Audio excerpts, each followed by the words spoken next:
I could barely breathe as I stood at the altar in my gown, my fingers trembling in his hands. The church was filled with music, flowers, and faces smiling at us, but I swear I didn't see any of it. All I saw was him, the man who had chosen me, who promised to love me for the rest of his life. When he began his vows, his voice cracked, and I felt tears burning down my cheeks. "I promise to choose you every day for the rest of my life." The way he looked at me in that moment, I believed him with every part of my soul. When it was my turn, my voice broke too, but my heart was steady. I meant every word. The reception was a blur of laughter and dancing. I remember feeding him cake, and he smeared a little on my cheek just to make me laugh. I remember him spinning me across the dance floor, his breath warm against my ear as he whispered, "You're mine now, and I'll never let go." Later that night, when we were finally alone, I was nervous but excited. The room was scattered with rose petals, the lights soft and golden. He kissed me slowly at first, like he was savoring the moment before passion took over. I gave myself to him completely, not just my body, but my heart, my soul, everything. I fell asleep wrapped in his arms, thinking, so this is what forever feels like. Our honeymoon felt like a dream I never wanted to wake from. We chose a small coastal town by the sea, and from the moment we arrived, everything seemed painted in sunlight. The air was warm, salty, and alive with possibility. I walked the streets with his hand clasped firmly in mine, and I couldn't stop smiling. Every corner, every shop, every laugh we shared felt like it was ours alone. The mornings were my favorite. He would pull me close before I even opened my eyes, pressing lazy kisses to my forehead, my cheeks, and finally my lips until I melted against him. We stayed in bed longer than we should have, whispering about our future, about places we'd travel, dreams we'd chase, even names for children we hadn't yet planned for. Our days were slow, filled with barefoot walks on the beach. The waves lapped at our ankles, and he'd point out seashells, slipping the prettiest ones into my palm like tiny treasures. At night, we'd dress up, share candlelit dinners, and laugh over wine until my cheeks ached from smiling. But the nights always ended the same, with just us, behind closed doors, lost in each other. His touch was gentle but hungry, his whispers so tender they left me trembling. I never knew love could be so consuming, so complete. One night, lying tangled in the sheets, I traced circles on his chest and whispered, "I don't ever want this to end." He kissed the top of my head and said softly, "Then it never will." And I believed him.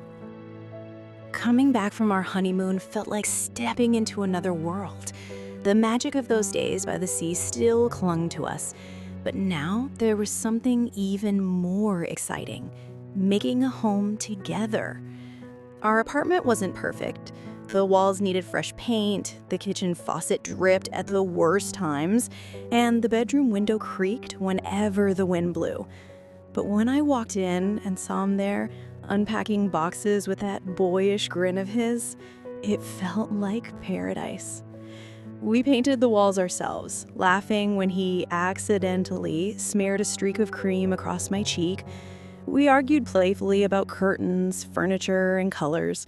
Every decision, every compromise made it feel more like ours. Evenings became my favorite part of the day.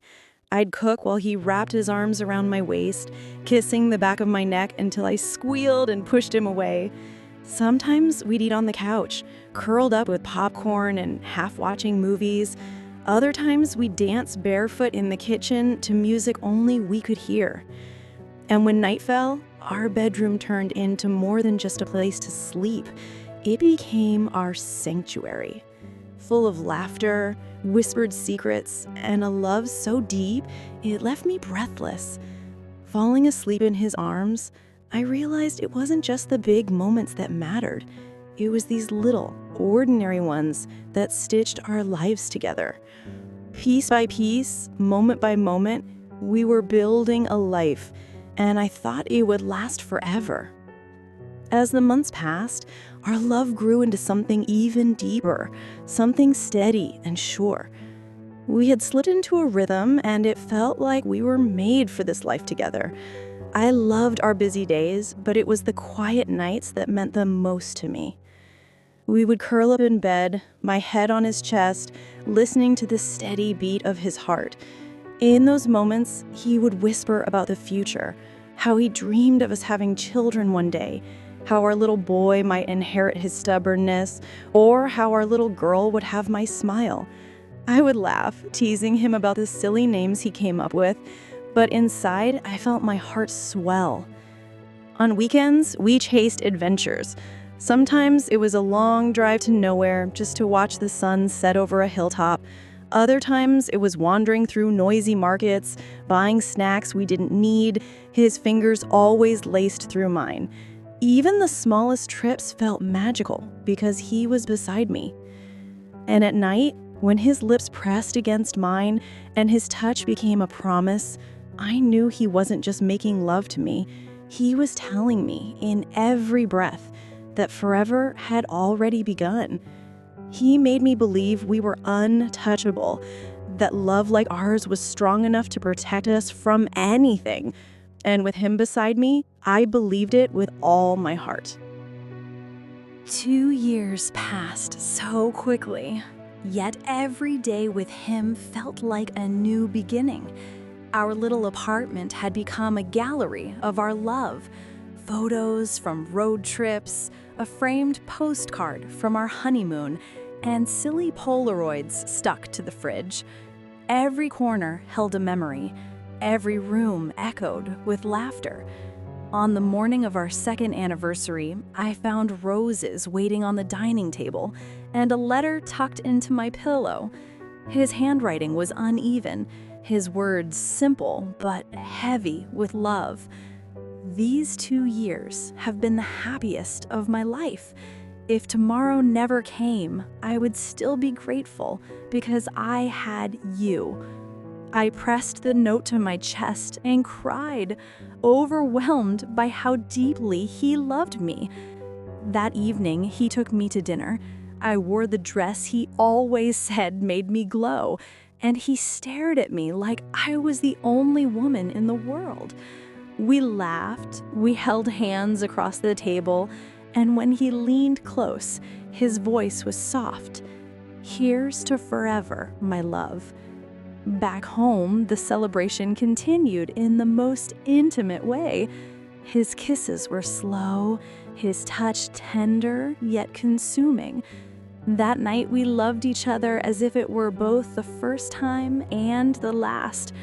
Wrapped in his arms afterward, I whispered, "If this is what 2 years feels like, I can't wait for 50. He kissed my forehead and said with such certainty, "We'll get there." And I believed him. With all my heart, I believed him. It happened on an ordinary afternoon, the kind of day where nothing feels remarkable. I remember humming while folding laundry, waiting for him to come home. He had promised to bring my favorite pastry from the little bakery downtown. I can still see the sunlight spilling across the floor, hear the faint buzz of the city outside our window. And then my phone rang. The voice on the other end didn't sound real. The words didn't make sense. "There's been an accident. We're sorry." My body went cold, my hands numb. I couldn't breathe. couldn't move. I remember screaming his name as if my voice could somehow call him back. When I arrived at the hospital, it was too late. Too late to hold his hand, too late to tell him I loved him one more time. They let me see him, and I collapsed beside him, clutching his lifeless fingers, begging him to wake up.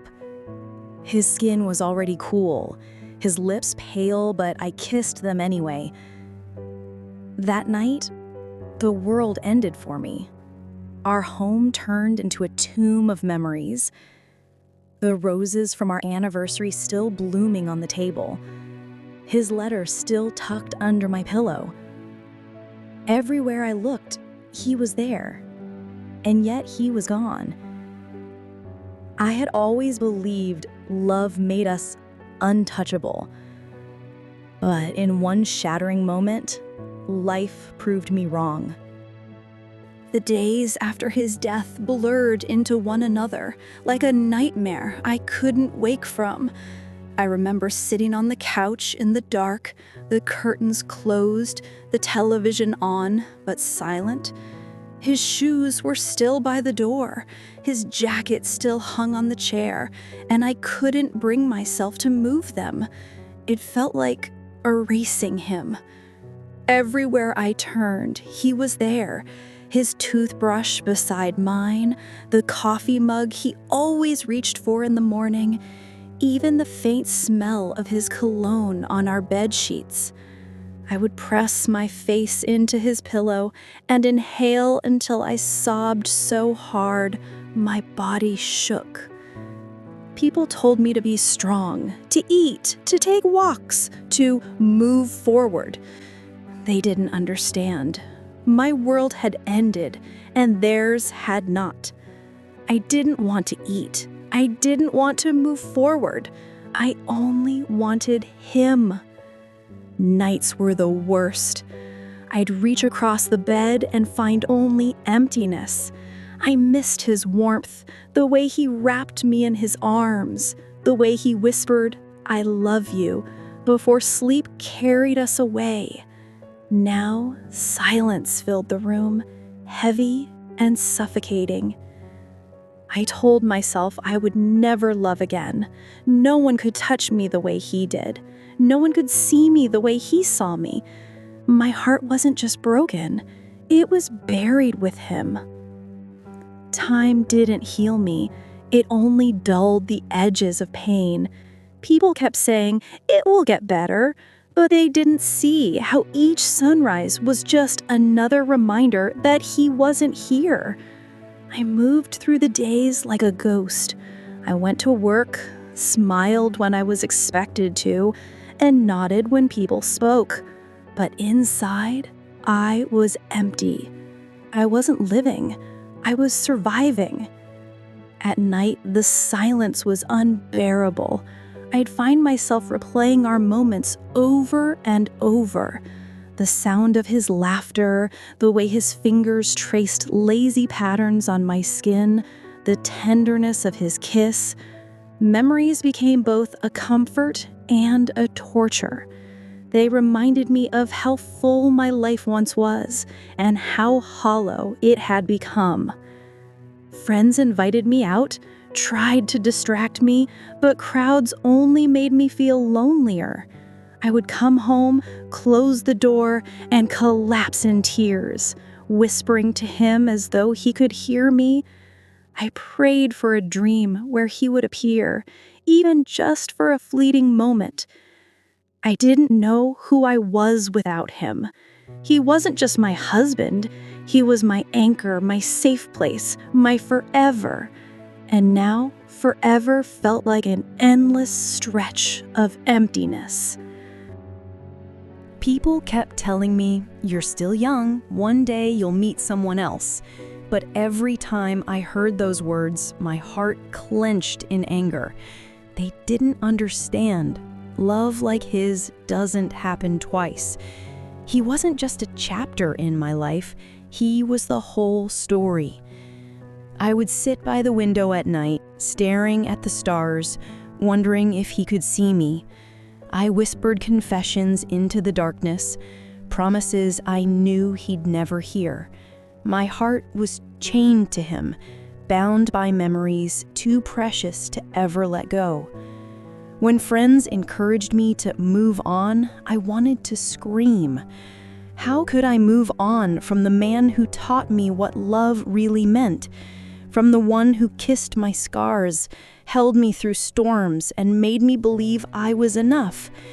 He wasn't replaceable. He was my beginning, middle, and end. I started to fear that no one could ever touch me again, not in the way he did. The thought of another man's hand on mine felt like a betrayal, and the idea of another's lips felt impossible. My body longed for him still, but it was my soul that ached the most. I told myself I was done with love. I had already found the best, and when he left this world, he took every part of my heart with him. 2 years have passed since the day my world shattered, yet some mornings I still wake reaching for him, half expecting to feel his warmth beside me. The ache has softened, but it never leaves. Grief, I've learned, doesn't disappear. It simply becomes a part of who you are. I no longer cry every night, but when I see couples walking hand in hand, laughter in their eyes, I feel a familiar sting. I remember us, how he would squeeze my fingers when we crossed the street, how he'd lean close to whisper something silly just to make me laugh. Those memories are both my comfort and my torment.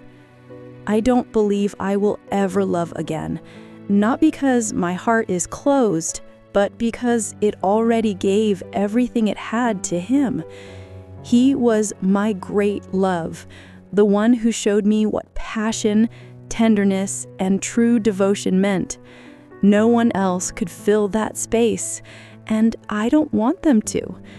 Instead, I carry him with me, in the way I smile when I hear our favorite song, in the way I pause to watch a sunset because he once taught me to notice beauty, in the way my heart still whispers, "I love you." Forever doesn't always mean a lifetime together. Sometimes it means holding on to a love so deep that even death cannot erase it, and that I know will always be ours.